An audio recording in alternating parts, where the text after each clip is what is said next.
You are now live on Channel 8 and YouTube. Welcome to the Zoning Board of Appeals meeting, July 27th, 2022. May we all please stand for the Pledge of Allegiance. Pledge of allegiance to the flag of the United States of America and to the republic for which it stands, one nation under God, indivisible, with liberty and justice. Thank you. All right, Mr. Reese, because of the members that are here, I would recommend that you move the minutes to the next meeting because you don't have a quorum to vote on them, okay. okay? So we'll make a motion to table the meeting until the minutes to a later time. I have a second on that. Second. All in favor? Aye. Aye. All right. Okay, then. We'll open the meeting up here for CCMPZ School Street LLC, who wants to build apartments where the old school was, the elementary school. And you're gonna give a presentation tonight. I don't know which one of you'd like to speak. Bear with me a little bit, but actually before I want to start, I would like to say our chair has retired. John Fletcher, who was on the board for over 30 years. Great guy, helped us all out, and we wish the best for him and enjoy it. But I just wanted to mention that. And I'm going to be taking this chair for now. So like I say, We'll address you as the Yeah. Mr. Chairman. okay, yes. And like I say, bear with me on that too. So Great. I will give you the floor. How's that sound? Mr. Chairman and members of the board, we appreciate you hearing us this evening. So I'm actually going to turn it over to Jen first, who is our attorney. Just going to make an opening statement and then hand it back to me. Yeah. Would you like to sit there? Yes, and Jen and Matt, if you don't mind, because of our lack of experience, I'd like to just let Tom Harrington, our town council, if he has any openings. And you actually need to take a vote to open the hearing too. Okay, So at 6:34, 6:34, we will motion. open a public meeting for the zoning board of appeals. you need a second. Do I have a second? I'll second it. And then if you would do a roll call vote for us, please. Roll call. Dennis? Yes. Yes. Alan? Yes. Ron? And yes, for myself. So thank you. All right, thank you. Like I say, you have to bear with us a little bit here because We're both. John left us and we're getting through it. So, And then I saw that Mr. Harrington and Ryan are both on. And I didn't know if maybe they wanted to say anything before it got going. do we want to hear from town council? Do they have it? Do you Sure. have something to say? Mr. Chair, real briefly, if you don't mind. Go ahead, please. Okay, thank you. So just in conversations with Lori and Tom Harrington, Town Council, nice to see you all.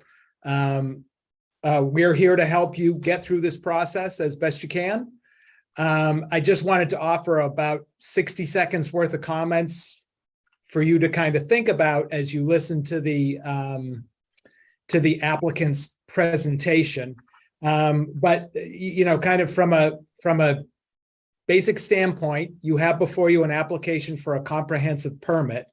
We call it a comprehensive permit because vested in this board is all the authority granted to all the other boards under local bylaw in town. So you'll not only be doing your job, but you'll be doing whatever the planning board would be doing on this, whatever the Board of Health would be doing on this, and whatever the select board would be doing on this under local bylaws. So it's probably more authority than you're used to.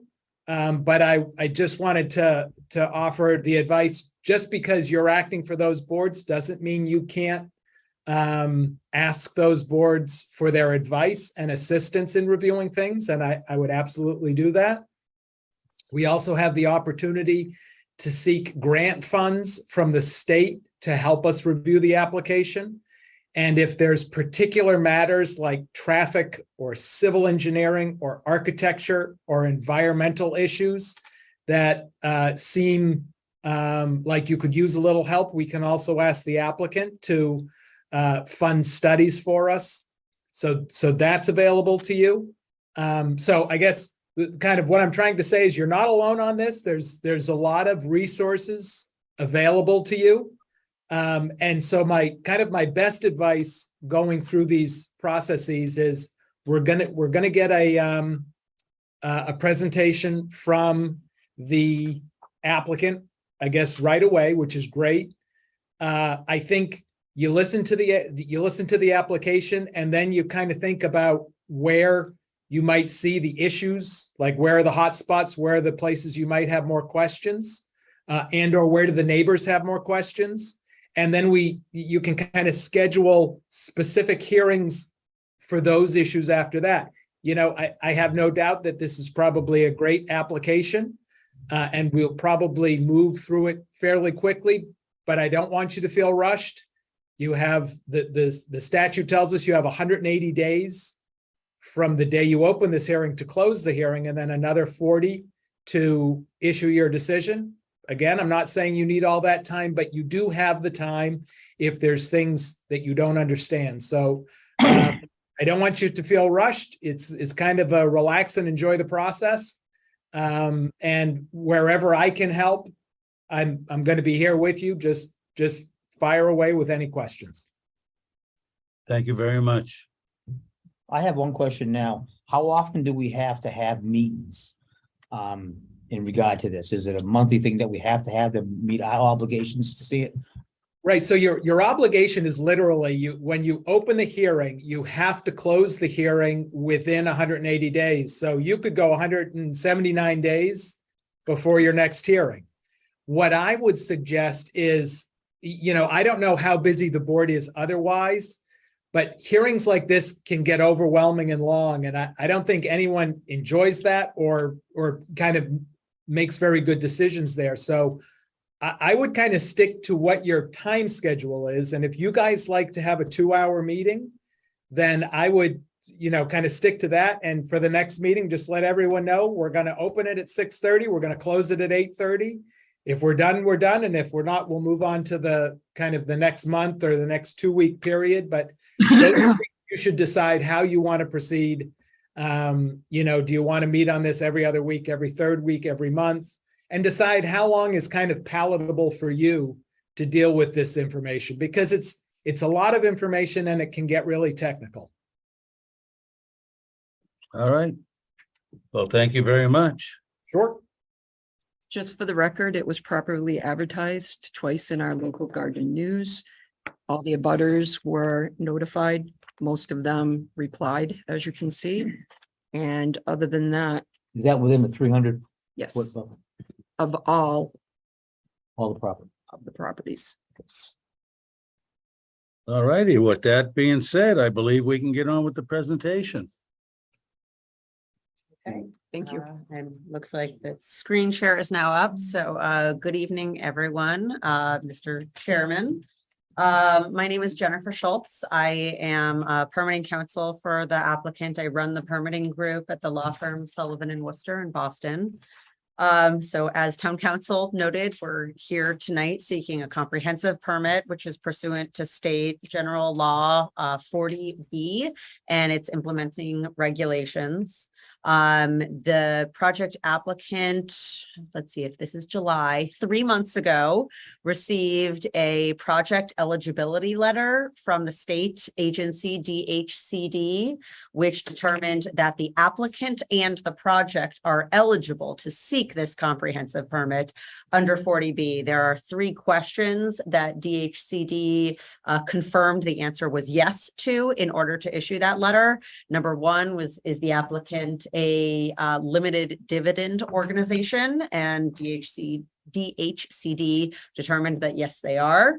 Number two is the project fundable by a subsidizing agency? And in this case, the subsidizing agency is itself DHCD. And they listed a number of funding mechanisms and subsidy programs that the project would be eligible for. All of that is listed in detail in the project eligibility letter, or PEL, or PEL, in case someone refers to it as that tonight.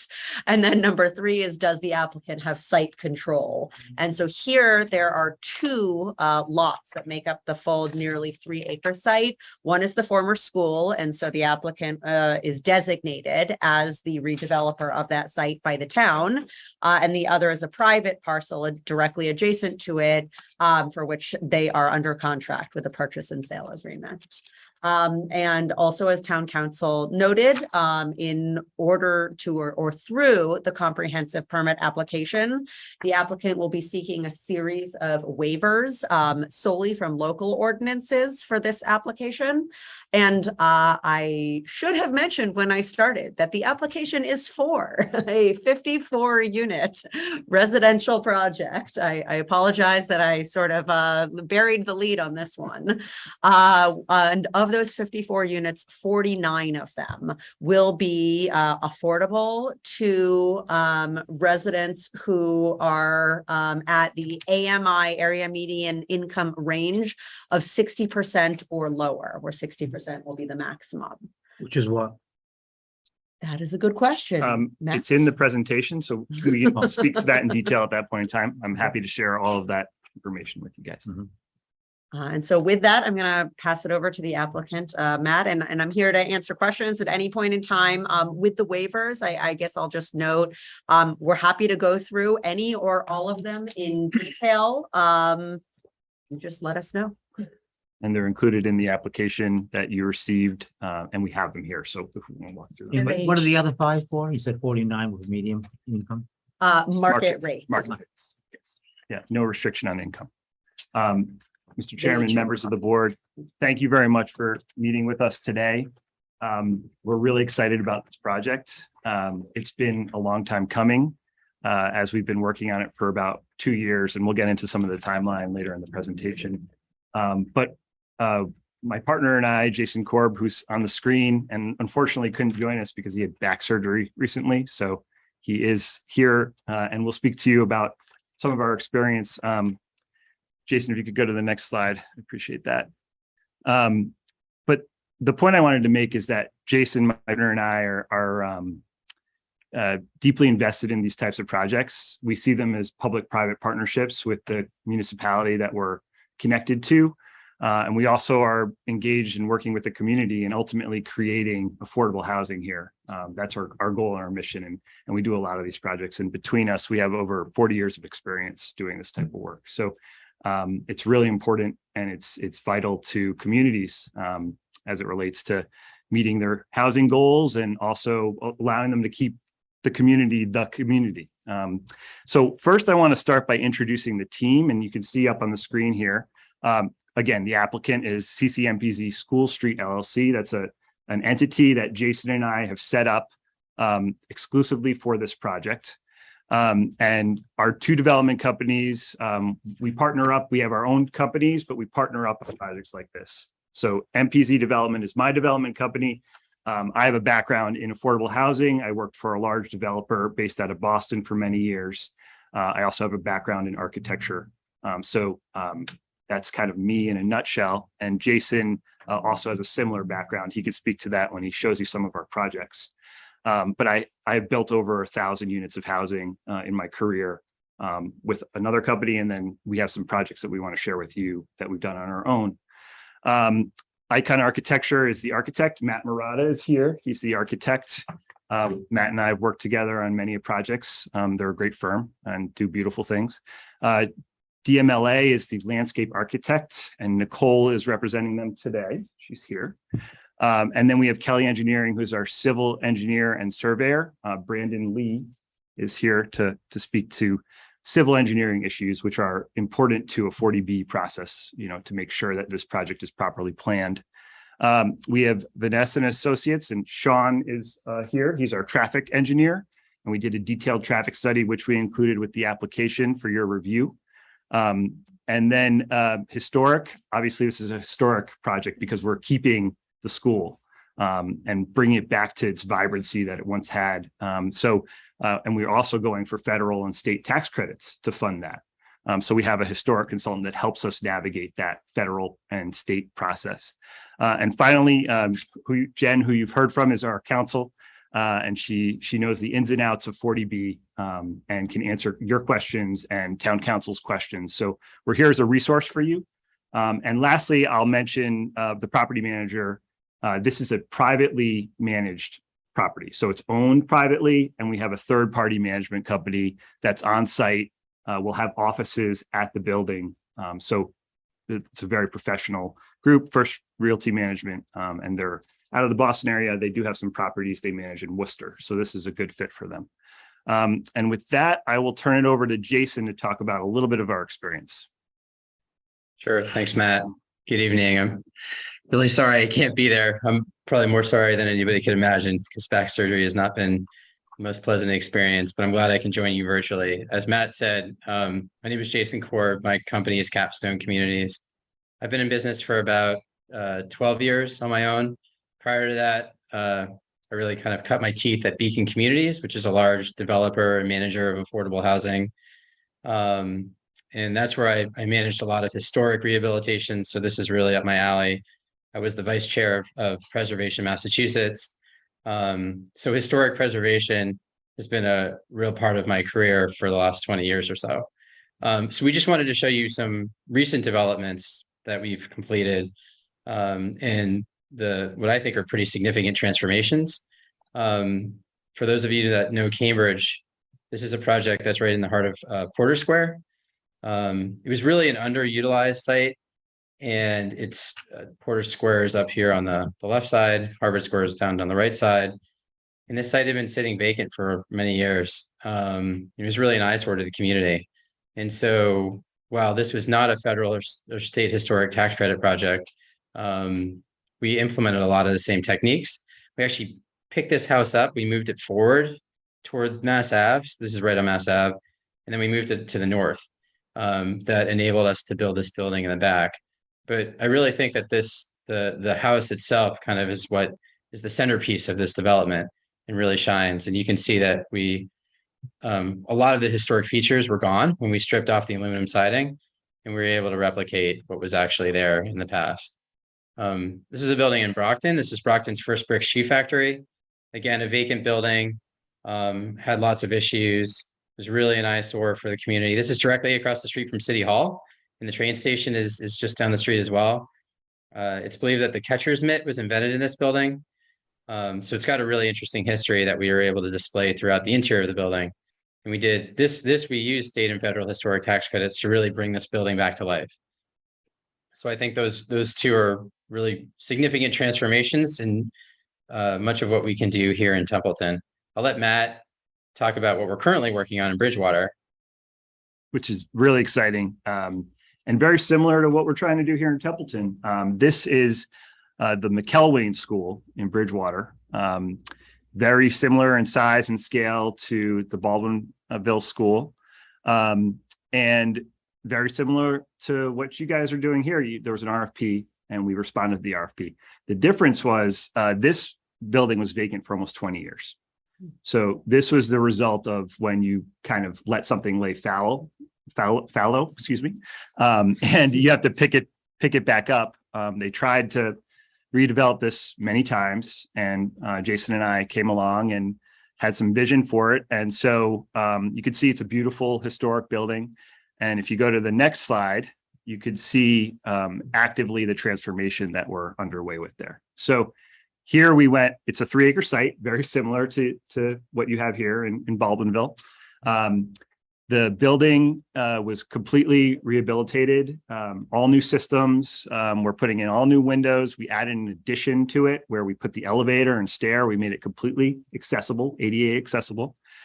We had a single or 3-family home on the site. Here in Baldwinville, we have a single family, but we rehabilitated the single family home and put 3 additional units in there.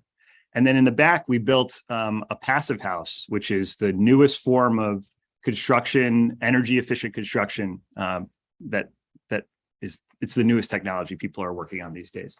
And that is 39 units. So 16 in the school, 39 in the new building, and 3 in the house for 57 units. Has parking around it, and we'll be looking to complete this project at the end of the year. So we've been working on this project for about 5 years. So these projects take a long time.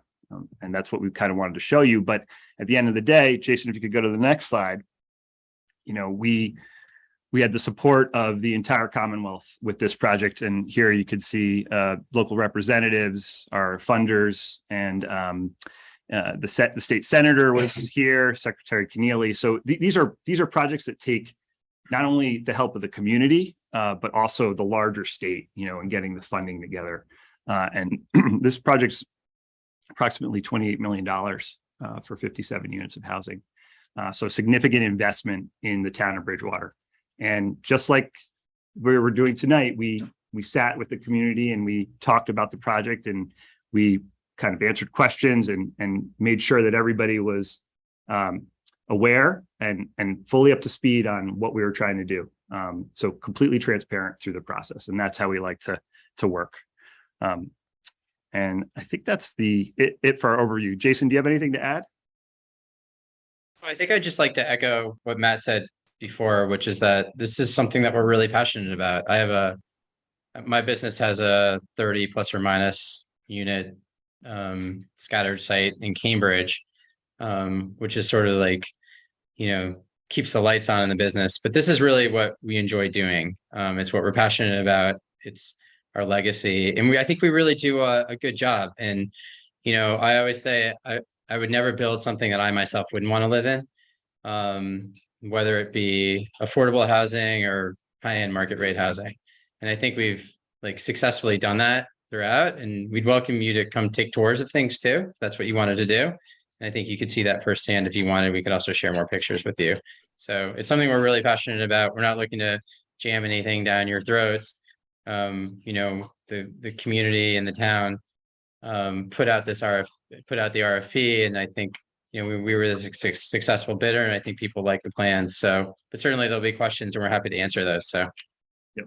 And so now we're going to jump into the kind of presentation about what we're trying to do here in Templeton. So the next slide, and this is kind of abbreviated version of the application, but we wanted to make sure we shared everything with you that we had. So you guys know the location pretty well. We're going to walk through it really quickly, but it's been part of the community for a long time. I know the school was shut down, in 2019, I believe. The building is in great shape. It's not in the same shape that we were in Bridgewater. It's an impeccable shape. So we're really excited about that. It's a beautiful building. Behind the building is a long parcel 407, which I believe is a former railroad. And so, that's an element that was connected to the disposition of the school. And then we also, Jason, you can move to the next slide. Just for context, you guys know these pictures: front of the school, bottom left, back of the school, top right, the playground, just kind of orienting you to 407 and then the adjacent parcel. And then we do this often where we feel like we just don't quite have enough space to do everything that we want to do with enough of a buffer. So we approached the owner of 12 School Street. That house is on an acre parcel. It's 3 parcels of land. And we are going to include that in the redevelopment project to accommodate parking, open space, and also we will kind of update and clean up the outside of the house, and we'll use it for storage. We're not putting a unit here, but we will put the units in the school building and the addition on the back, which Matt will talk to you about in just a minute. And Jason, can you move to the next? And actually, Nicole is going to briefly talk to you about the site plan. So you're familiar with the site. Just a minute. Why don't you come sit here? Main stage. Main stage. Main stage. So orienting, I think. How I Nicole, think- do you mind just introducing yourself to the board? Yes. saying my your name role in is the project? Thank you. and I represent Deborah Myers Landscape Architecture, or DMLA. So when we look at a site, the architects might frown, but we always think landscape is like the fabric that really weaves it all together. It's your first impression when you arrive. And that's also our approach for the school. It's really not only the building wants to be revitalized, we also want the landscape to be vibrant, welcoming, and inviting, and in fit with the building and also for the community. So where you see the old school building and the addition, right at the knuckle, that's where the entrance is. So you have a front parking and you have parking in the back as well, but this is where the cursor is right now, the little arrow. This is where you come through, and you can come in from the front and the back. There's also the building negotiates, as you know, a grade change. So we want to make sure that there's an integrated accessible walkway. It's like this kind of like rectangle that leads around. So when you're in the parking in the back and you're lower, you can either take the stairs or you can take the ramp up to the terraces. And that's also a nice amenity to have. So there's obviously parking and green parking, but there are 2 small terraces that the residents can use and be outdoors. And they're kind of like nestled in between the buildings. We also added, because the playground obviously is now occupied, in the top left corner, you can see there's a new playground. And then basically plan north of the new building, there's a pathway that will lead you in the woods to the overlook. And that is also like a trail that you can use. It's an amenity for all, not only for the residents here. You can just like walk into the woods here. But all in all, the front of the school is we're preserving the existing trees. That's very important to us. And then also, again, as mentioned, make the parking green, provide shade, and make the courtyard a really luscious place. It has a lot of flowering trees, cherry trees, dogwoods, couple mature trees. So balancing shade and also seasonal aspects for like to make it a really interesting environment to be in. Great, thank you, Nicole. I have a question. Sure. You have parking in front of the school, correct? Now, What? isn't there gonna be parking in front of the existing school? So we can speak to that. Yes. Would you like me to talk to it? Yeah. Great. You want to go? Yeah, sure. Yeah, so as part of the RFP, there was 16 spaces on School Street. And while we're not asking to include those spaces in the comprehensive permit approval, we would like to use those through a license agreement with the town. And so that would be, visitor parking, for overflow, off hours parking Right. for folks that want to park and go Right. up to the playground. So yeah, Okay, that's the parking lot that's existing right now across the that's street. correct. So we, Okay, I forgot about that. Yeah. Okay, I'm thinking the right in front of the school where it's grass, no.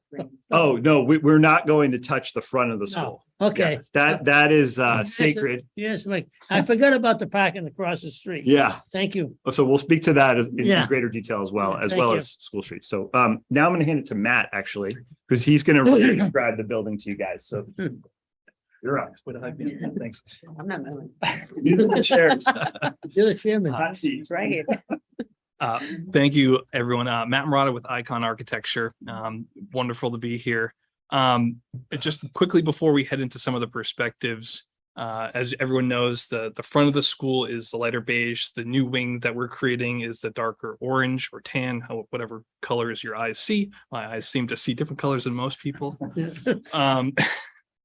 But as we were describing, there's always a play between the historic and the new. And that's why we like this idea of the knuckle in the middle, bringing both sides together and really creating a lot of interest in interesting areas and active areas for people to congregate, interact, come together. Jason, can you go next? This is a perspective from the front of the building. As you can see, we are keeping the school, retaining its historic nature. I'll let Matt talk about all those features later. And this is also looking to on the left side of the building a little bit. You can see our new wing in the background there and the small residential building that Matt described to you earlier. That's going to be storage. This is also one of the main entrances into the lower parking area that was described earlier. And the courtyard space that we were talking about is tucked around the corner of the historic school. We are keeping the landscape nice, clean, simple, and bringing back the vibrancy back to the street and hopefully getting a little bit more interest along School Street. Next.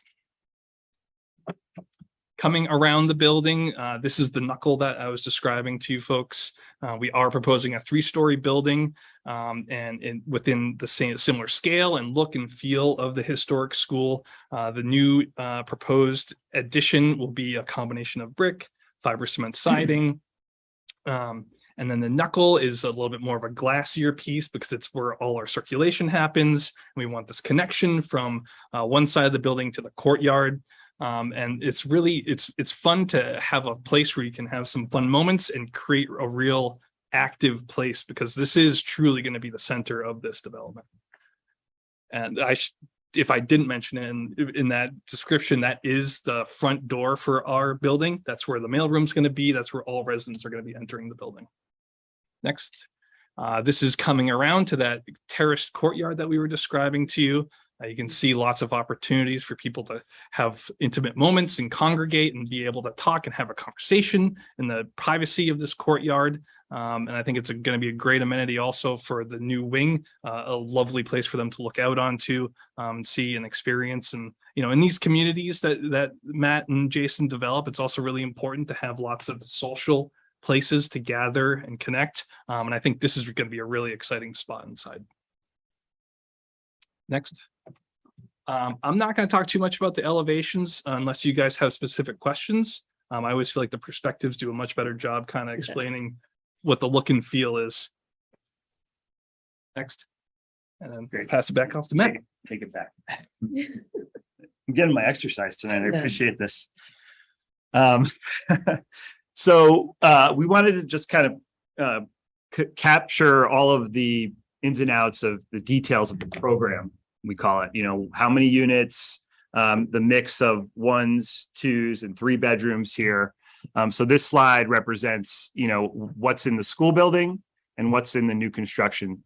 So 15 units in the school building and 39 in the new wing off of the back.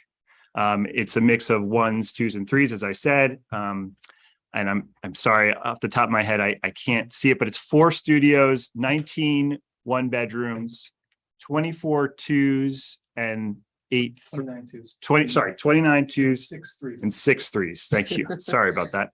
But that's why I have the chart, so we can reference it if necessary.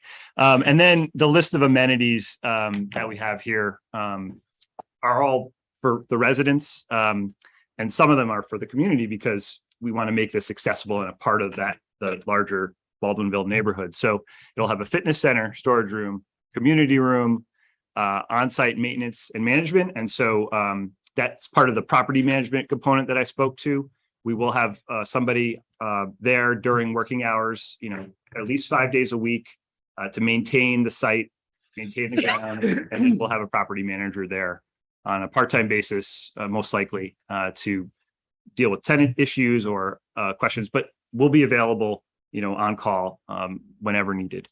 And then on-site parking, the trail, which we're really excited about with the Otter River, which I think is going to be really fabulous. And that's something that the town wanted in their RFP. So that walking trail will be 15 feet wide and you know, part of the public-private partnership that I spoke to, and we will maintain it. And we will maintain the rest of the site as well. And then on-site laundry, the historic rehabilitation, which I'll speak to in a minute, and then the courtyard that has been described to you guys. Jason, can you go to the next? Yeah, I'd like to add one additional thing, which is that we're not turnkey developers, and we're actually not allowed to be turnkey developers. So it's not like we're just sitting here telling you this, and then, which means that we're not going to just build this and say, turn over the keys to someone else and leave. So we're actually required by the subsidy programs that we get for our historic tax credits and our affordable housing tax credits to be the owners of the property for at least 15 years. So what does that mean? So when we're building the building, we're thinking about the long-term implications of all the different systems. Are we going to put a cheap roof on, or are we going to put a high quality roof on? Because in 10 years, if that roof were to leak or fail, Matt and I are actually on the hook to replace it. So it means that you're going to be getting a really high quality development. We're not a large institutional company that's looking to lease it up and sell it. Again, we're not allowed to do that.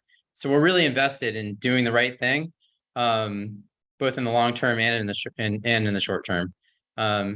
And not only are we on the hook financially, but the state has a whole compliance program where they come in and they look at the property every year or two and say, does this meet our standards? Both quality, are the units well maintained? Is the property well maintained?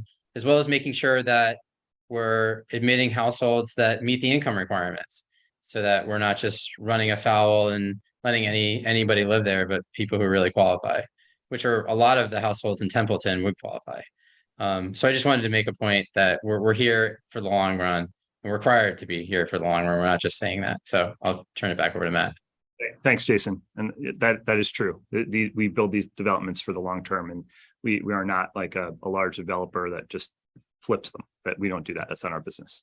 And so that, to Jason's point, we will use the historic tax credit, and it meets the Secretary of the Interior standard. That's a large process where they basically review everything that we're talking to you guys about. We submit to them, and they have to say, oh yes, this project meets the standard, and they review all the window shop drawings, and they look at the interiors of the spaces and make sure we're preserving them in the right manner. So when you walk into the completed project, it will still look like the school does today. And that's one of the really exciting parts about historic preservation. There are some nuances to that. For example, I think this is really cool. The gymnasium, half of it will turn into a unit, and the other half will leave to look kind of like the gymnasium, but we'll also have a fitness center and storage in that location. So it'll be really neat, but we'll have the full volume of that. We'll also have our management office right there. So there's some really cool elements to these projects. Another one that I love, and we did this in Bridgewater, we turned the boiler room into a unit. So you wouldn't think you could live in the boiler room, but it's pretty neat at the end of the day. It's a spectacular unit. And so to answer your question, sir, about incomes and rents, this slide gives you a sense of what those incomes look like. So $21,060 is the income for one person making 30% of the area median income. And $64,980 is the income of, I believe, a family of four making 60% of the income, area median income. And we could provide you a matrix with all of these incomes so you can look at that in detail. But that will be for the 49 units that are deed restricted housing. And those are for, anybody that can afford to live there and can show that they meet the income requirements, will have access to these units. And it could be, anybody that works in the town, lives in the town, firefighters, teachers, police, you name it, town employees. And we are also open to and would like to talk to you guys about a local preference.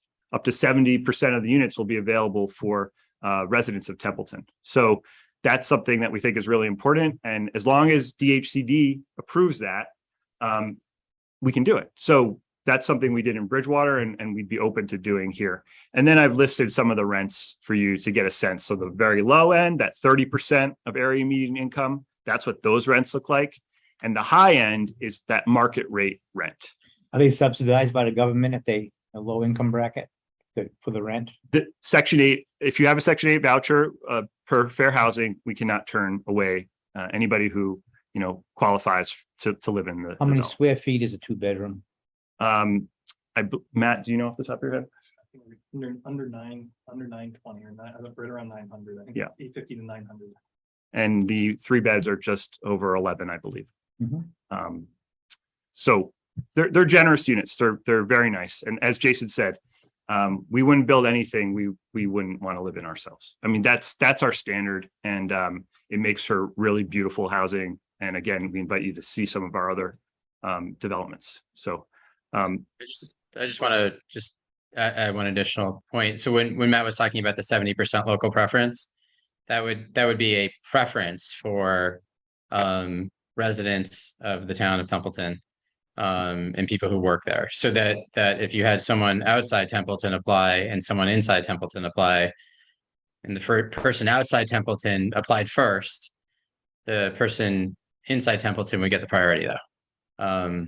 So there would be a preference for 70% of the affordable apartments. And then the other thing I just wanted to point out is not every apartment is 60% and not every apartment is 30%. And I know kind of throw these percentages around, but the majority of the affordable apartments are at 60%. So just to be clear about that. So. and we do a very detailed income certification of all of those families. And we are required to do that on an annual basis. So What's your typical for when you put one of these units in, these projects in, of local people living there versus? it varies on the community, quite frankly. You know, it just depends on how many people apply. What we do when we start the project, when we start the lease up, is we have something called a lottery. So we advertise for 6 months, you know, roughly 6 months before we're ready to complete construction. And, you know, we get people interested and then they apply and they fill out an application. And that way, as Jason described, you know, we have this range of, you know, 30%, 40, 50, 60%. And we screen families through that and we prepare them. And then sometimes in the lottery like that, you know, we'll have 1,000 applications because there's not enough housing for folks.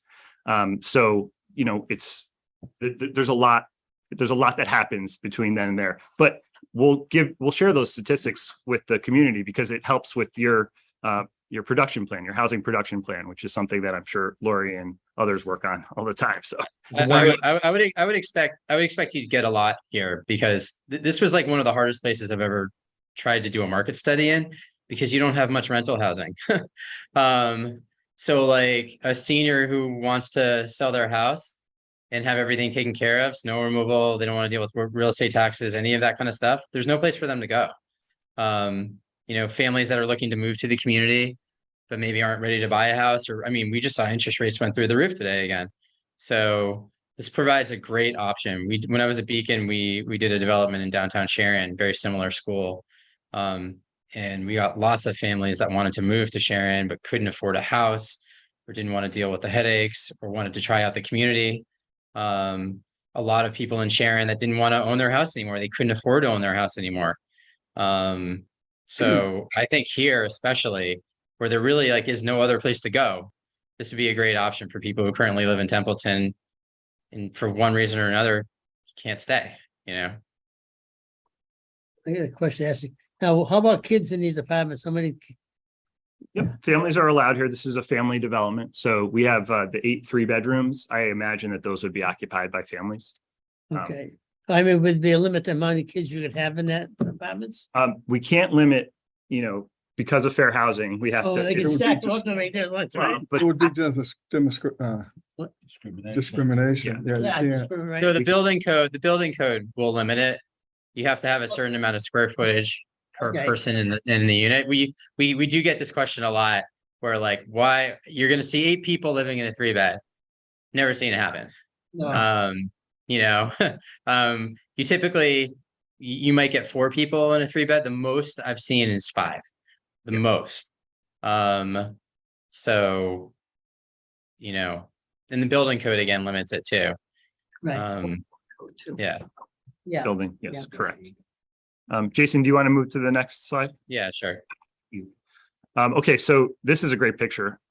This is what the school used to look like before the replacement windows and, you know, some of the changes to the facade and the addition on the back. And so this is kind of where we're going to go back. Yeah. This is what the Park Service will require of us. We have already filed an application with the Park Service for the rehabilitation of this building in July. And so that starts the process where they review everything as we described. So plans were submitted to them. The windows will again look like this. The drop ceilings that you see, those will go away. We'll go back up to full height. The entry will look similar to that. We'll uncover things that have been covered up over the years. I think you guys want the fire horn back off the roof. So we're gonna see how we're gonna figure that one out. But yeah, that's the beauty of these projects. And then this generates resources as well, that aren't readily available when you're trying to do these projects. So I think it's a great asset to the community to do this type of project. And Jason and I have done a lot of these historic preservation projects. So they're beautiful when they're done. And then I'm going to turn it now to Brandon, who's going to walk you through some of the civil engineering, which is a key piece to this. Thank you, Matt. Brandon Lee from Kelly Engineering Group. Then Matt discussed the existing conditions, but I'm just going to add a few things. There's 3 entrances to the property. There's one off of School Street, kind of to the right of the school. There's also another entrance off of Cottage Street to the right. Behind the school, it's an existing paved parking lot. To the left of the school is another driveway entrance that goes to 12 School Street. And then to the left of the page, to the north is Otter River. Also, the grades on the site, there's a significant grade change on the property where the parking lot behind the building is at elevation approximately 900. And then where the 12 School Street is, where that driveway to the left of the school is about 12 feet lower, approximate average 888 elevation. So there is like about a 12-foot drop between the east side and the southwest side of the property. Jason, if you can go to the next slide. This is the proposed project. Again, we're going to be maintaining the 3 access points to the property, the one on School Street, as well as the one to 12 School Street, as well as the entrance off of Cottage Street. The entrance to the right of the existing building on School Street and Cottage Street, that has been maintained for fire access. So a fire truck can drive from Cottage Street around the parking lot and exit off of School Street. We've also provided a 15-foot wide fire lane to the back of the new addition. Yep, right there. That will be constructed of reinforced grass pavers. So it won't look like a driveway. It's just for emergency use only. We need to maintain 2 sides access for fire trucks. Within this 15-foot wide fire lane, we will have a 5-foot wide sidewalk.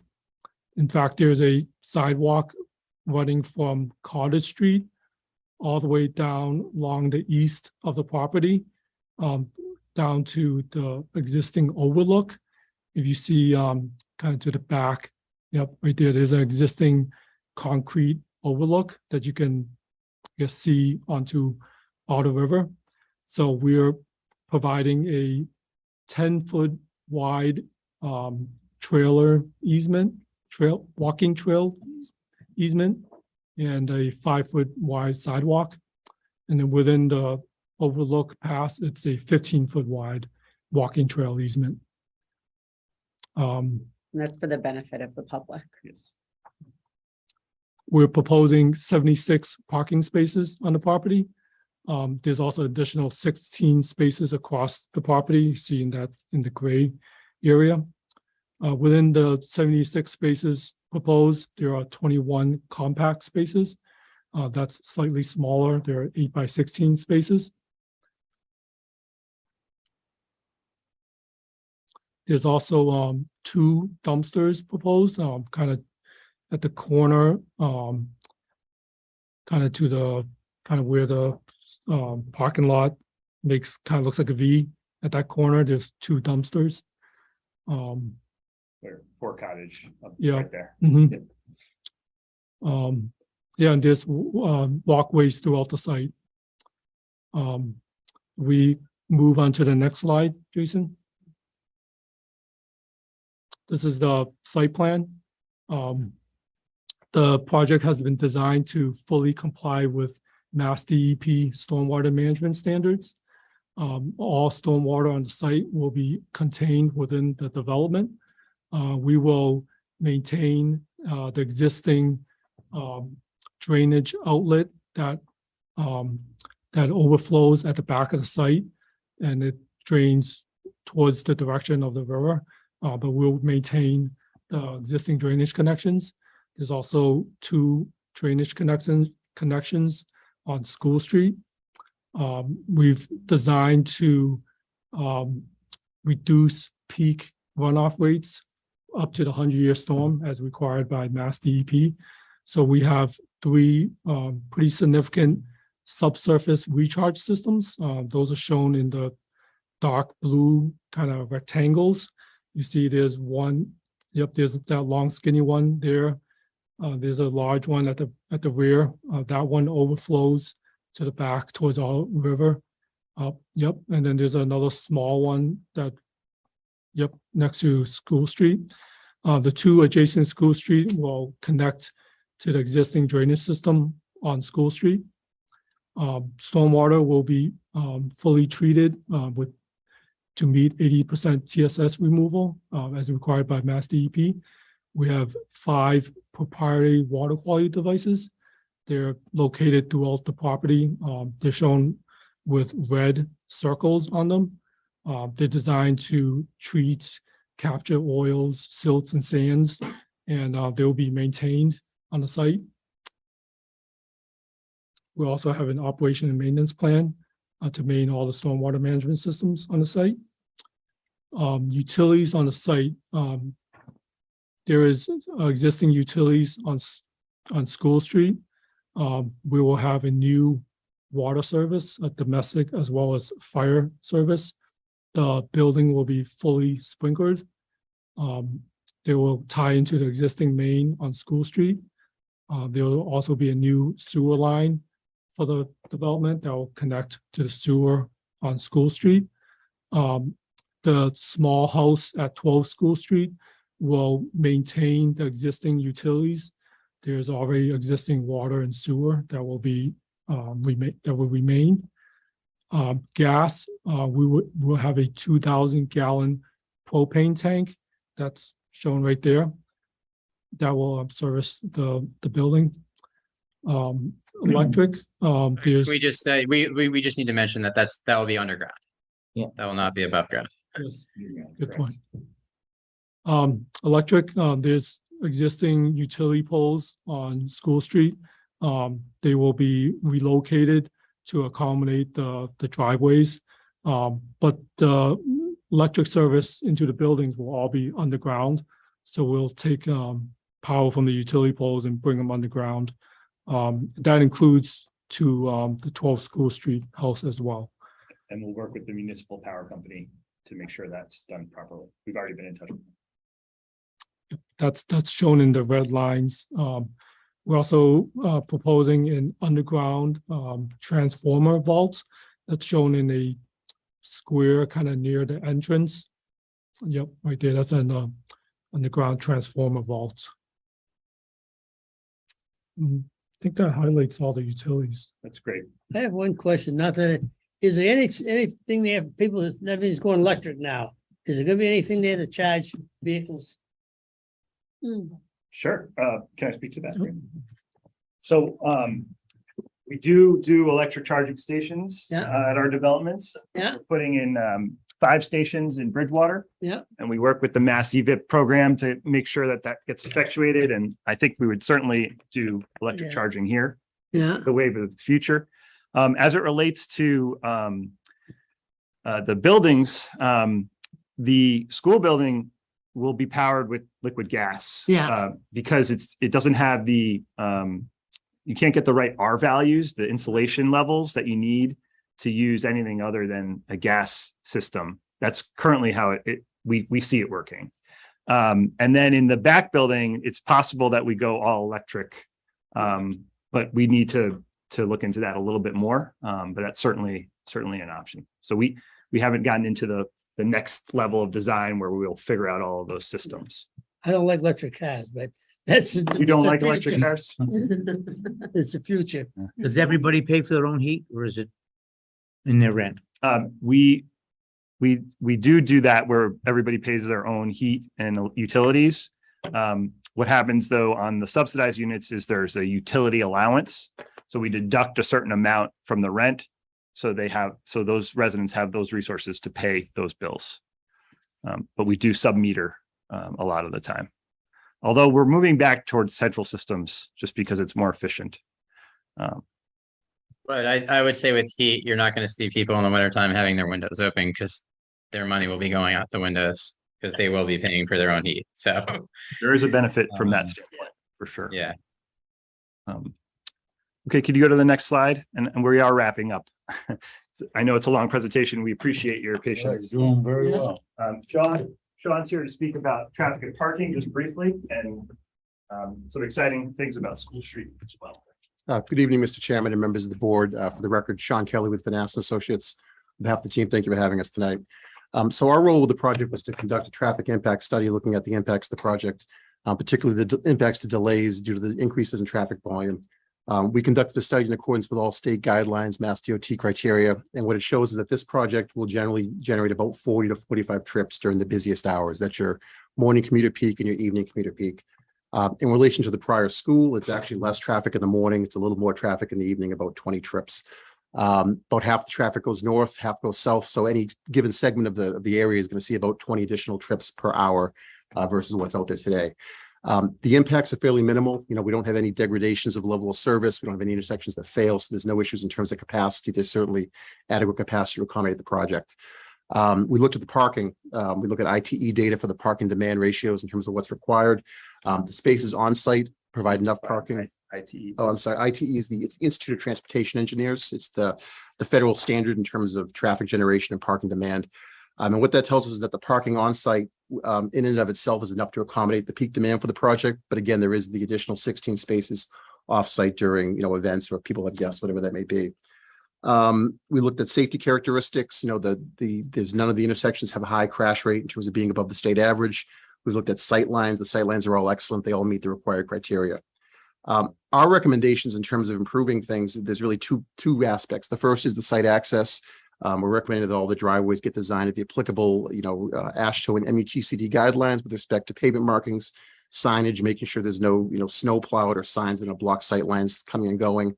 And I think the real benefit for the project is the reconstruction of School Street. Today, the road's it's not in great shape. It's certainly not ADA compliant. And really the plan is to widen that road from today where it's a one-way road in the northbound direction to a two-lane road. So it'll accommodate traffic in both directions. That way the project's traffic is distributed evenly to the north and south. That'll include reconstructing the sidewalks to ADA compliant. It'll include some geometric improvements in terms of curb radii, things of that nature. And quite frankly, at the end of the day, it'll be a better corridor than it is today. And that's really all I have for tonight. I mean, we do have some slides here, specific questions, but in general, it's a fairly benign project in terms of impacts. We're talking, 20 trips to any given segment, no safety issues, and we're confident the parking works and that the School Street corridor will be improved post-development. How wide will the road be? It'll be two 12-foot lanes in each direction. Yep. 24. 24 feet. And can I just make a comment about that? That is a partnership with the town, so we'll have to work the town council. We've talked about it generally, but I think they need to approve turning School Street from one way to two-way again. Right. Yeah. So, but it's a nice element to consider. Good. Thanks, Thank you. Rob. Thank you. That'll definitely improve going down a hill. Everybody going down a hill. Okay, Jason. Okay, this is one of our last slides. So I just wanted to summarize that 2-year process that I kind of mentioned, which is represented here in this list of events that took place. So we were designated for the RFP after the RFP was issued. We went through the CPC process to get resources allocated to this project, which is a huge step. And I'm going to talk about that in the community benefits, but the town of Templeton has already voted at town meeting to allocate $1,174,000 to this project, which is a huge benefit. And so that happened at your town meeting in May 2021. We had a community meeting with the help of TCTV and in collaboration with the town administrator's office, where we opened up and we showed these plans and we talked about what we were doing. It was on YouTube available. You could still Google it and watch it if you'd like. And we answered questions and we took feedback as it related to the redevelopment. And then we met with all the town departments, which was super helpful. Fire, police, DPW, everybody, Lori's office, everybody weighed in on the project and the plans that are before you, slightly modified for the application, but they incorporated all the feedback that we got. And then we made that historic tax credit application that I mentioned to you, and then the permitting process. And I just want to flag that we have been to the Concom and they have approved the project. We have the project eligibility letter that Jen mentioned. And then we are applying for a permit called the 4054A, and that's because this is a former railroad site. So we just have to notify Mass DEP that we're, DOT. oh, excuse me, Mass DOT, that we are, doing something to that former railroad. And Jen's helping with that. And here we are today before you with the permit application. And then lastly, I just want to talk about some of the benefits. And these were kind of things that we addressed in our RFP response. And so because of this project, the school building never generated taxes. So because of this project, it will now. And we estimate that in addition to excise taxes, other fees, about $100,000 per year as a benefit of redeveloping this site. So that'll come back to the town of Templeton, which is a good amount of money. High quality rental housing. Jason spoke to this. We're committed to creating the best possible housing. We're not going anywhere. We're becoming part of your community, Jason and I. We own these projects for a minimum of 15 years. And so we're dedicated to creating the best possible project we can. So I wanted to make sure that was clear. The 40B subsidized housing inventory is a statewide inventory. It looks at all the cities and towns in Massachusetts. The state looks to make sure every city and town gets to 10% affordable housing. And that's qualified up to 80% of the area median income. When you have a 40B project that's rental, all of the units count towards that calculation. And using the 2020 data, Templeton will go from 7.7 to 9.5. So you're just below the 10% requirement of the state because of this project. So I wanted to point that out. I mentioned the CPA funding. It's going to leverage 20 times that amount of funding. So this, at the end of the day, this is a $20+ million project, hands down, just because of the grade changes, the quality of the construction, everything we're doing here is a true investment into the site. And so that we couldn't do it without that CPA resource. And so we have that per the town meeting, which is a fabulous element to this. And then lastly, this structure is currently kind of a risk for the town. It's vacant. It's becoming blighted because it's vacant. You have to pay to insure it. You have to, watch over it. We want to take that off of the town's plate. So by doing this development, we will own the school building. It will not be something the town has to look after any longer. And it will, quite frankly, improve the area and create economic development and resources for the town at large. So no longer a burden. And that's Matt, I just wanted to chime in. We also left off the fact that we're paying a purchase price for the school as well. Do you recall the price? $500,000. We'll go back to $500,000 we'll be paying. And not to underestimate the point that Matt was making about 40B, the fact that you're going up that significantly, and Jen can comment on this, but I believe you have a housing production plan at the town. This will really allow you to stop any other 40Bs that you don't like. And then once you're over 10%, you can stop any 40B you don't like. But this will put a moratorium on it for at least, I think, 2 years, Jen, is that right? Because the percentage goes up so significantly. So immediately, I believe, as long as you have a housing production plan, which I believe you do, maybe someone should clarify that, but there's a moratorium for 2 years on any unfriendly 40B if this were to be approved. And once you cross over the 10%, you can stop any 40B that you don't like.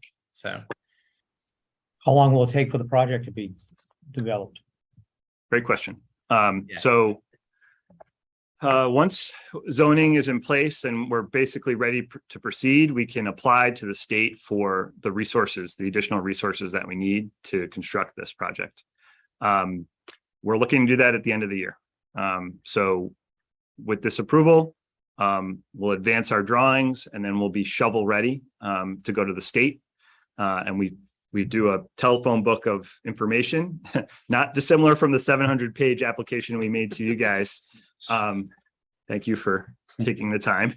And so we'll submit that to DHCD again, and this project is on their radar. And then we'll hope to get funded, and then it'll take another 6 months to a year to kind of get ready once we get the resources awarded. So essentially that looks like a 2024 start if everything goes according to plan. You know, take Late how long to do 2024. the construction part? 18 months. I just want to point out though, because this is a really good question. The state does not have rolling applications for funding. So the funding round is typically you have to apply in November. I believe last year, I don't know if they did it in October.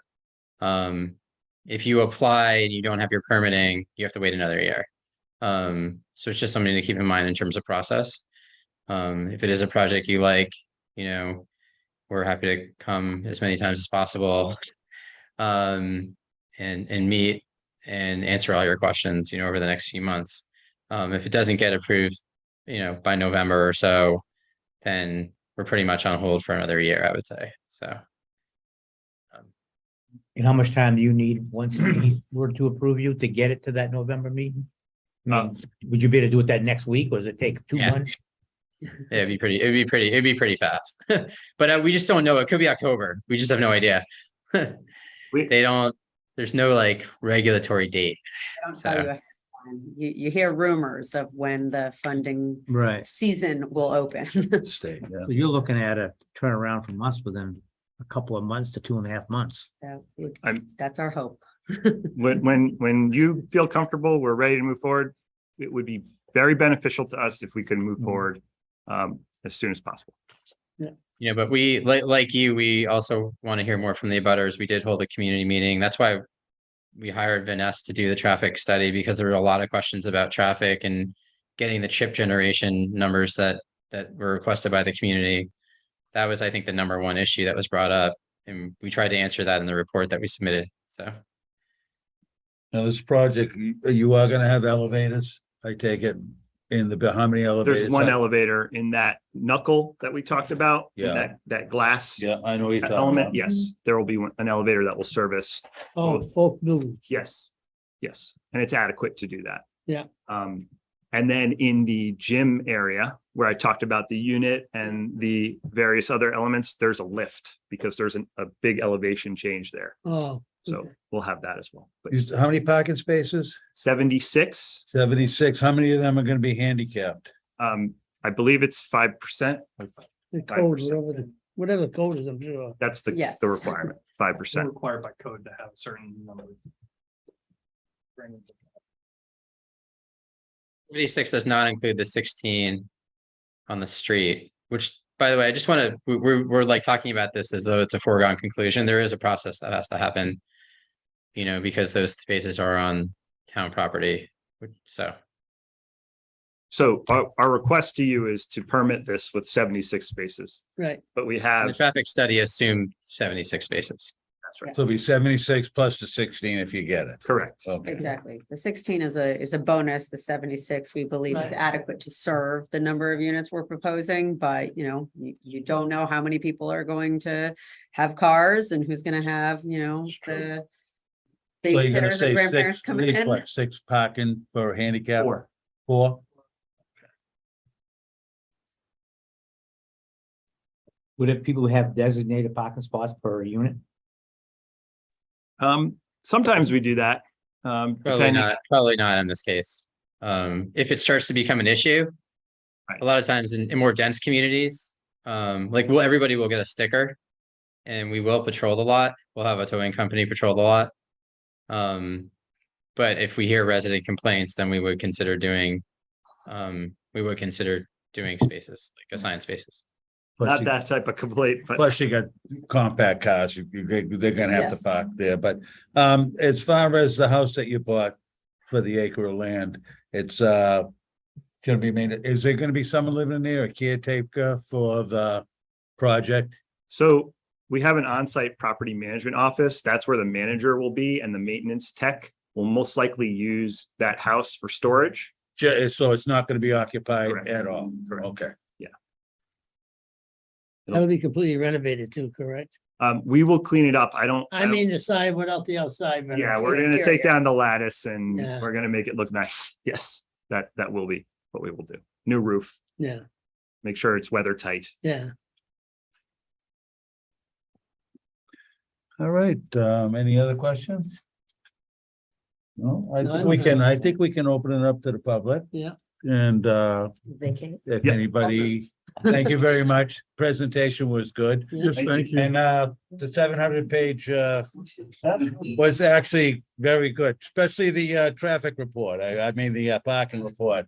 That was fantastic. But if anybody would like to speak, just raise your hand and please stand up and tell us your name, please. Larry Messer, living on Vernon Street. I was just wondering how long, when the hours are for the construction? You know, is it from like 6 to 6? Is it from 8 to? They typically work 7 to 3:30, you know, and Saturdays sometimes.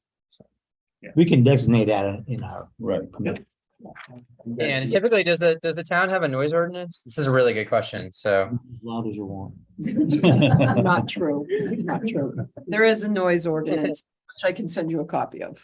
yeah, so we would typically follow the noise ordinance if the board wanted to apply additional conditions. Typically, the noise ordinance is followed. So 6 to 6 or No, something? sir. Okay. And when we start these projects, we typically, can I speak? Yeah, here? Sure, Okay, that's fine. we notify the neighbors and we introduce them to the construction team and we're available. We'll give you our cell phone numbers. So if you have issue, we want to hear about it. we'll also post a website during construction that will update a schedule every week as well. And if people wanted us to send around a notice over email when particularly something loud was happening or anything like that, we've done that in the past too. We're happy to post construction photos every week too. How many trees are you actually gonna remove from there? You know? Not many. Yeah, it's because right now it's a pretty paved lot. There's Yeah, a yeah, lot of yeah, pavement. I know the town removed one tree, which you could see kind of in the middle of that rendering. Yeah. That was really close to the school building.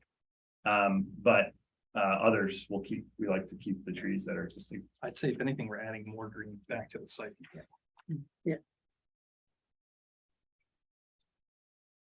Any other questions? Jason, I went to Old Boylston Road.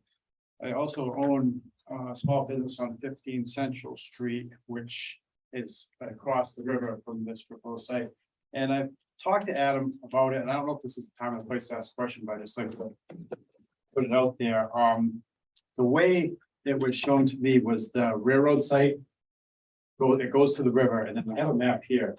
Across the river is a small piece of property that's adjacent, which is used as access to get to my business. It's possible that this piece was going to be included in this sale. And I mean, obviously it's no use to you in the maps I saw, there was no use to, so I was just wondering if we could make sure that does not happen, because then my parking lot becomes your property. Understood. It's a portion of 407 and it's what's represented on our plans. So that, see where that's Right on it. Yeah. Yeah, see, right across, we, right, it stops at the river. yeah, see this So yeah, that X is the part that I'm talking about, which is across the river from you. Yeah. But that I think was originally included in your plan. No, that's not part of our plan. Okay, but I think it might have been included in part of the sale of property. I don't know. The town administrator had a question about it. Part of 407. It is part of, but we said a portion of 407, Okay. so. I don't know, You'll need to talk to Adam about that again. You know, while everybody's talking, I'll pull up the disposition agreement that clearly shows the delineation, and I can post it in a minute, so. Mr. Chairman, Yes. may I interject? I do have some information on this point. Okay. Jennifer, maybe you and I can talk tomorrow. We had sent this request to the attorneys at Nixon and Peabody. I do think that in the RFP, the parcel that was offered did extend beyond the river and had a kind of a little nodule there.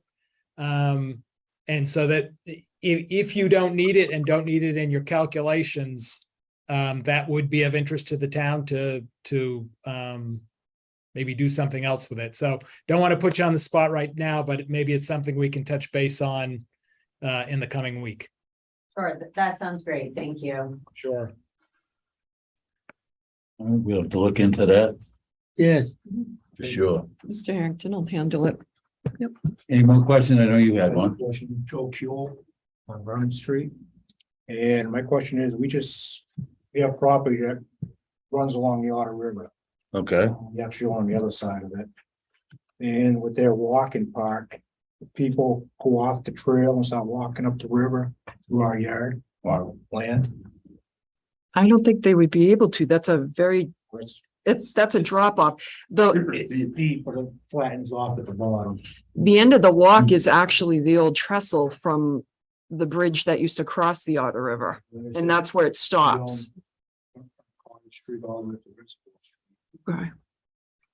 Kathy Norton, I live at 8 Cottage Street. And we do have people marching through our backyard. Yeah, I won't go out there during the daytime. I'm just looking at this. This right here is our house and the land that goes up here. And you have this boundary here, but we have a ton of trees over here, and I'm not seeing the trees on this side. It looks like the trees are over here. Our trees go all the way down and then cross over and all the way this way. So, the playground is elevated with Yes. tires. There's a tire Yes. wall that essentially goes up. Yeah. So I know where you're talking about. There is kind of a knuckle, right where you're pointing. Yeah, right there Yeah. where it's, and so there are some trees there. And we are looking to keep all the existing trees that we can. That's too bad. You want to hit the count? Well, if. You know what? It's not like that. What I'm trying to say is, there's a property line there, and we need to figure out with the elevation change, how to make that all work. Because right now, I know exactly what you're talking about. It's a kind of a gully, Yeah. and there's some odd trees there. But I do believe as you travel further down that line, all of those trees are on your property. Yes. Because the grade changes significantly. So, we don't have, we're not planning to touch those trees. I'm just looking now. I don't understand why all these trees are on this side of the boundary. It's the canopy that is shown. It's not the. Oh, That's just the edge of the shadow. Okay. Yeah. Canopy, yep. Okay, I see what you're saying. Okay. Yeah, the trunks and all of the large parts of the trees are on your property Okay. because of the hill. Okay. Thank you. Thank you. Another question. Sure. If the town doesn't accept a two-way street on School Street, how will the traffic flow then? All Cottage Street? I mean, we'd have to look at it, but we're really relying on that two-way street to some degree, you know, so. Okay. Because what you don't want is a one-way in, one-way out, you know, so that's the cottage access and the school access. And then the lower parking lot with the wider lane works. Those 16 parking spaces you have there, the building on the other side, I noticed there's a lot of cars that park there for that apartment in front of the school there, because I walk down there. But, Yeah. are they supposed to park there? It's public parking right now. I don't know. It's a public parking, okay. But I know they're overnight, they stay there overnight. Because the teachers used to park there all the time. Yeah, yeah. I do know the town wants to make that two-way, and that's mainly fire protection, police. They do want to widen it and make it two-way. I know the meeting we had before, was it last year? The police chief and the fire chief both brought it up. They want it to be two-way. Another thing was brought up, that you possibly could sell that unit in 15 years. Is that what you said? No. So, what happens in 10 years, there's a compliance period for the tax credits. And it lasts for 10 years and then typically extends another 5. And so at that point in time, you know, there is the opportunity to reinvest in the project. But there's also a lot of other elements that come into this. So in addition to tax credits, we also get what we call soft loans from the state. So other financial resources, and those have terms of 30, 40, 50 years. So it's a very complicated financial structuring methodology. But typically the way that it works is we continue to own the asset beyond that period. So it'll be maintained and. Oh, yes, definitely. So what Jason mentioned is there's an annual inspection by a third party to make sure all of the bushes are kept up, that the parking lot is maintained, the walkways are maintained. None of the bushes can grow within a certain dimension of the actual buildings. So The people are maintaining. well, that's property management, and that, you know, Okay. if people don't pay their rent, you know, they can't live there. So that's understood.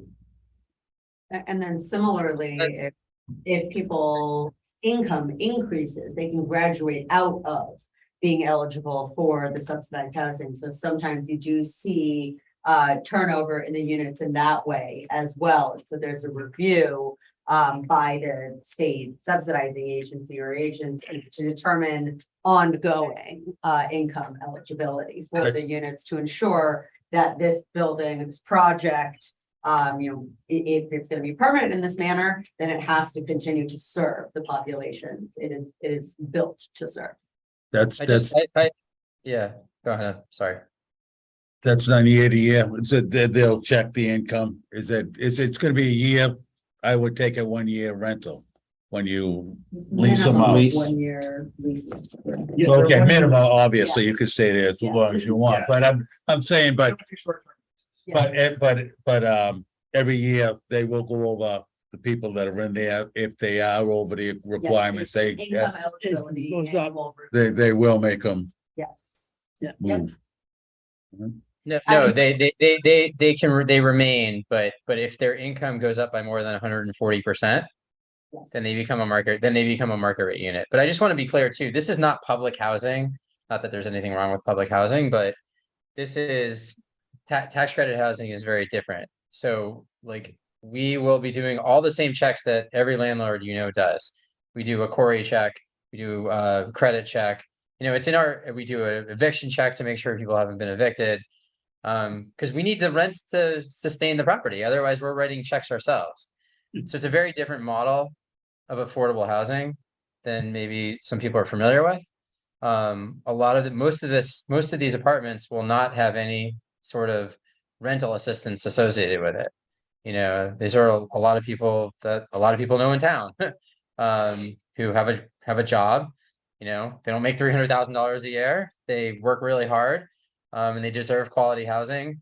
and they need their job to pay the rent, and we need their rent to pay our expenses and the mortgage. So, you know, If your business goes bad, you get foreclosed on, who ends up by managing and running with all these different entities of finance and who takes it over, So- who? that's a great question. So the default rate on these projects is less than 0.1%. And it's amazing, actually.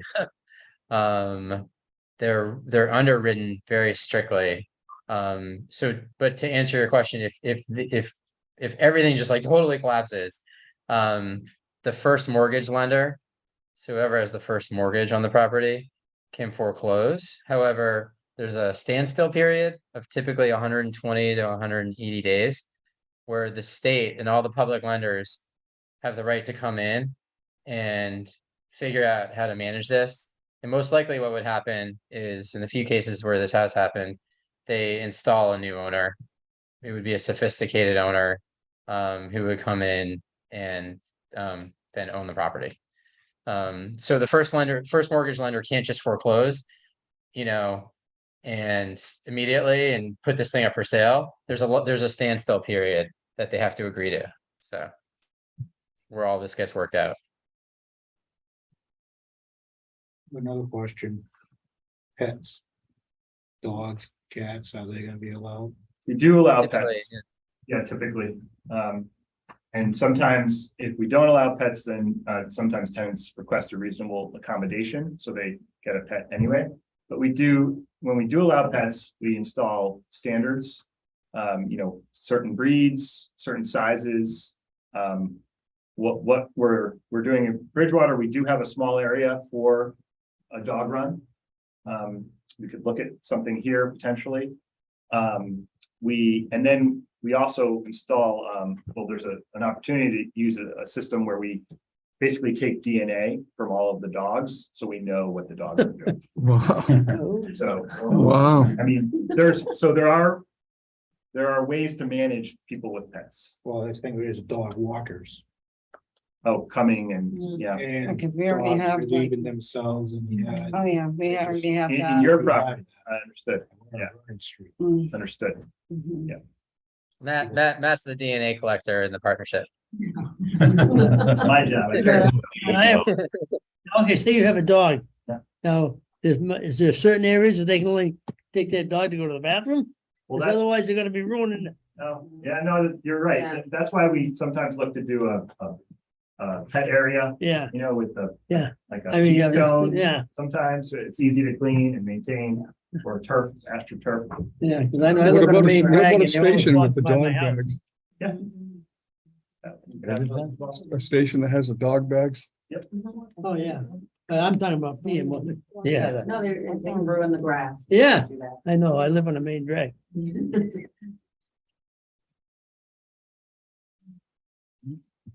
Any more questions? I think, can I say something? I think it's wonderful that you're doing that. Because I hate to see the, beautiful historical, because there's a lot of, because Mr. Elwell, Butch, he was our neighbor, and he taught there. And it's a lot of memories for us, and our kids used to play in the playground. My kids went to Holy Rosary and they went to different schools, but it's a lot of memories, but thank you. Yeah, because I'm from Gardner, and I've been in Baldwinville for 35 years. My husband's a lifer, but I see so many beautiful historical buildings being torn down in Gardner. All the memories are gone, all the memories are there, but thank you. It sounds like a Thank you for wonderful saying that. project. Yeah, It sounds like a wonderful. Thank you very much. Yeah, thank you. Thanks. We actually had a principal in Bridgewater. He passed away, but his wife approached us and said that she would love to live in his office. Which so that really hits you. And we will, in Bridgewater, we're actually trying to collect the names of all the teachers that have had worked in the school for at least 5 years. We had to create some sort of cutoff, and then we're creating a memorial in the front where we're going to inscribe their names into it. So He was a beautiful man. Does the board have any more questions? Not at this time, I guess. I don't have any. I would think, I would like to continue this meeting. to get some more facts, a little more and come back. I mean, this has been great tonight. This has worked out really good, but I would like to make a motion that we extend this meeting Okay. to Well, a later time where, and Laurie, you're gonna take care of that? yeah, I'll have to work that out. And I'll get in touch with you two for a date. Okay. That's convenient. How long out are you thinking? Whatever's good for everybody. What's your feel about us moving forward and what you were looking? I'm to do? thinking a couple weeks maybe myself. Yeah, Well, if you want to move things forward to start off with, at least having the meetings quicker.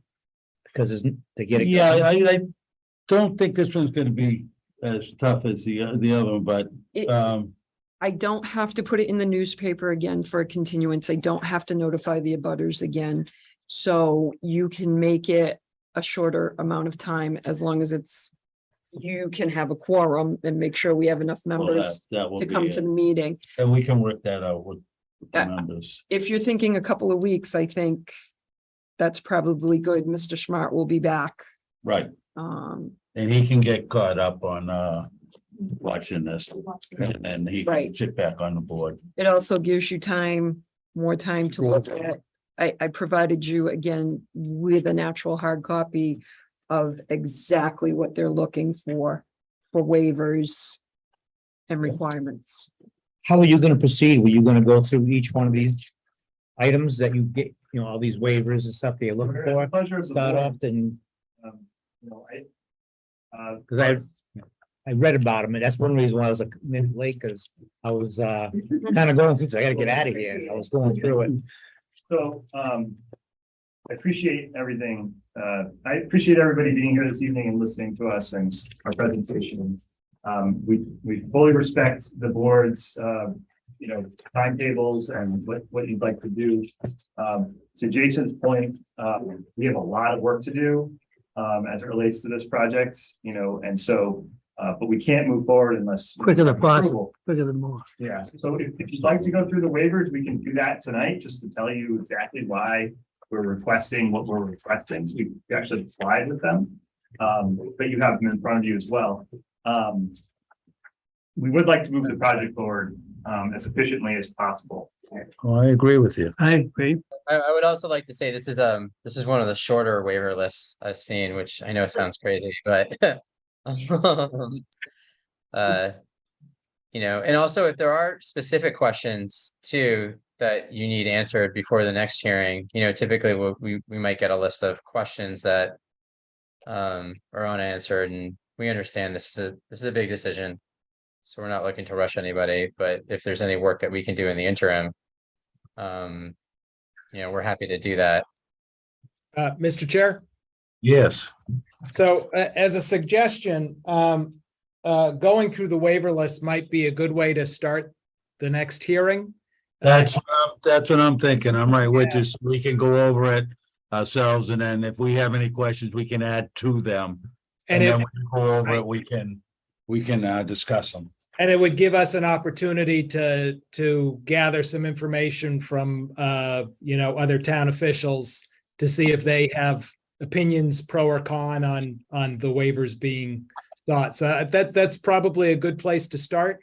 I'd also suggest that that the board authorize Lori and I to go to DHCD and seek a grant for some technical assistance if we need it. We don't have to have it, but it's nice to start the process if we want it. Okay, We can do that. And I would actually, instead of leaving the date open, I would actually select a date. And I would make it sooner rather than later, and you can always extend it. But I get concerned about not having a date specific for a continued hearing. Just so I don't want to give people an avenue to appeal if we're going to put all this work in. So. well, I agree with you, and I don't have a problem pushing a meeting in a couple of weeks. I don't know how the board feels about that, and if we have. To go to my office for 2 minutes. Make I sure can someone else will- sure that I'm not overbooking someone. All right, then we can answer your question.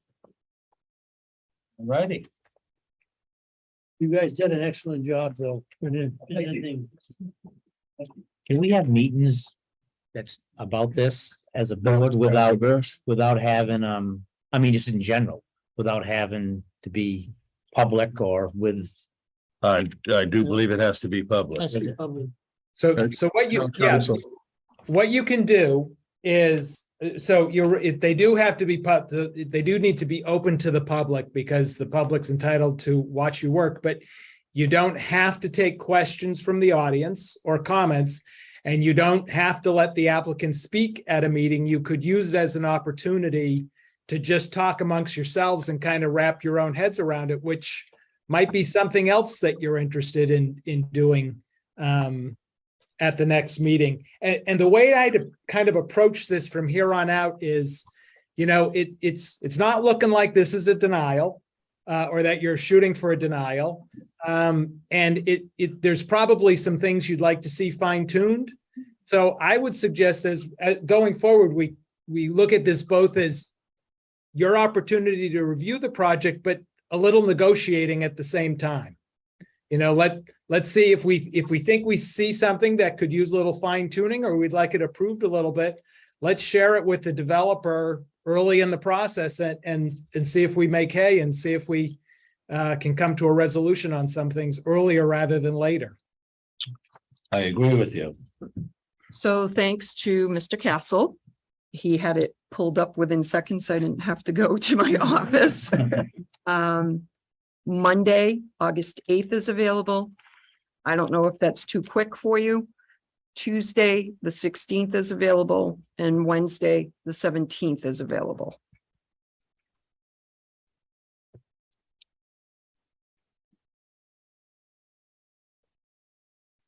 Was that the third week or which? We'll go for them one more time. Monday, the The eighth. The 8th, 8th, which would be pretty quick. That would be a little more than a week. right? Tuesday, the 16th, That'd be the one. or Wednesday, the 17th. Well, either one. I think we ought to try to start hard, start fast and do it till the eighth. I think we need to discuss, my thought was to discuss a little bit with how we want to approach it to get a plan. I agree with you there. So the board members, well, it'll be either the 8th or the week after, which would be the 16th. I don't know and I don't know how your schedules are. I know vacation time's coming up too. Vacation. But I might not be here, but What day? So what day are you thinking? Eighth is what I was thinking. Okay. yeah, we'll get a good start on it, and you know, we can always add more meetings, so. You can email me all your questions and I can get them to the right people. So then why don't we plan on the Monday, the 8th? Can you do Monday, the 8th? You can do it. You can attend Zoom. You don't have to be in body. Sure, It's up to you. that may be helpful.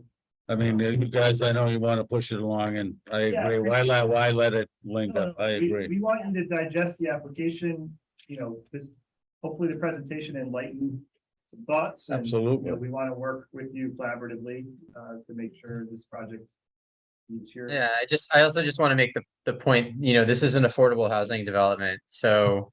And it's a public-private partnership, and this is mostly funded by public funds, and so, we've tried to put our best foot forward here.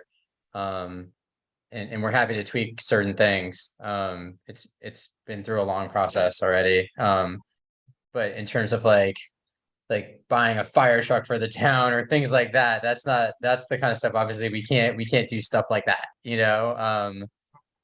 because we're stewards of the public resources, and so, we have a finite budget for this. Let's bring up a question. How tall is the building? 35 feet. Oh, okay. It's 35. Good job, Danny. And we'll talk about that. I thought it was at the over next meeting, where 35. The waiver is from 2.5 stories to 3 stories. Yeah. Right. In terms of that particular zoning waiver. And I didn't mean to mention, the historic building has a presence already, and so the new addition is below. It's what it looked like to me in the Yeah. picture. You were saying you wanted to, It has to be per the National Park Service. Gloria, I got a question for you.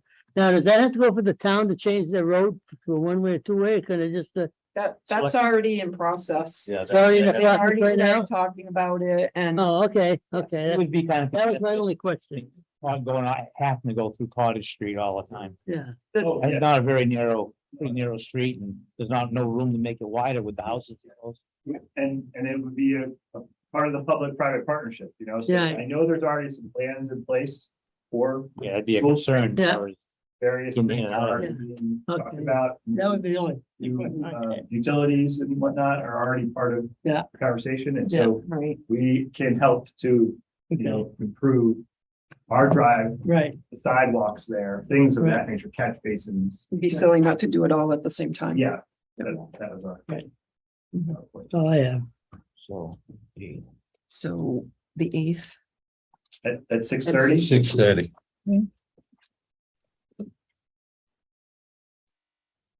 I'll get that on the books tonight. With my phone, so I can't forget. I just wanted to make, I am not an attorney and I would defer to Attorney Harrington. But just obviously, and you guys already know this probably, but whoever, if an additional member joins, they can, I believe they can participate in the discussion, but they cannot vote on the project. So it's only the original people, I believe, right, that have been at the hearing. No, I think they can watch this video. You have to watch this meeting. Oh, okay. To be able to Okay, vote. so you're- If you don't, then you won't be able to vote. So they're Got it. gonna have to go back in They have and to watch be up this to speed. meeting for the members. Got it. It's called Okay. the Mullen Rule. Thank you. I couldn't remember. There's something. Okay, this is why I'm not an attorney.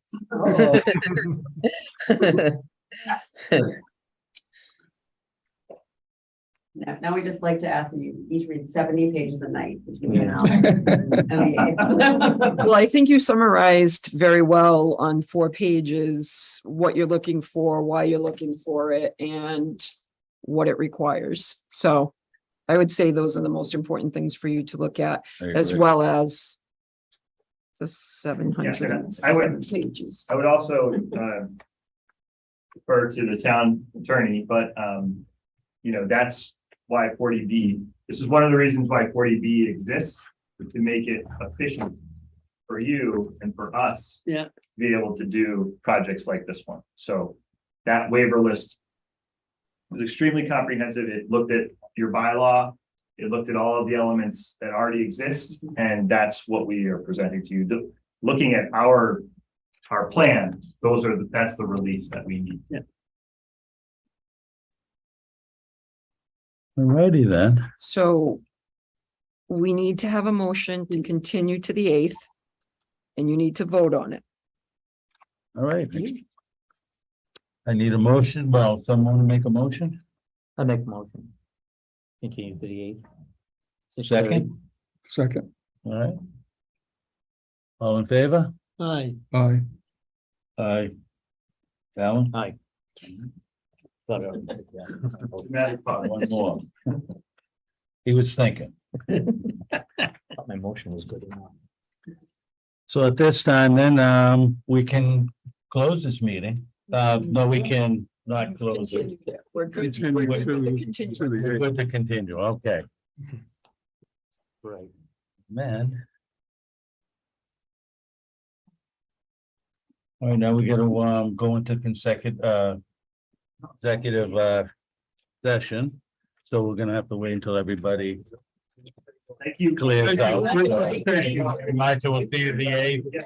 Thank you for bearing with us. Like I say, it's, Jason had asked for photocopies of the newspaper, so you can have that. Thank you very much. You're welcome. Good seeing you too. Sure. Thanks again. Thank you. Appreciate it. Will you be taking a vote before you go into executive session? No, The we vote will not. already, yes, we have to have the motion in open session. So we'll need someone to make a motion to go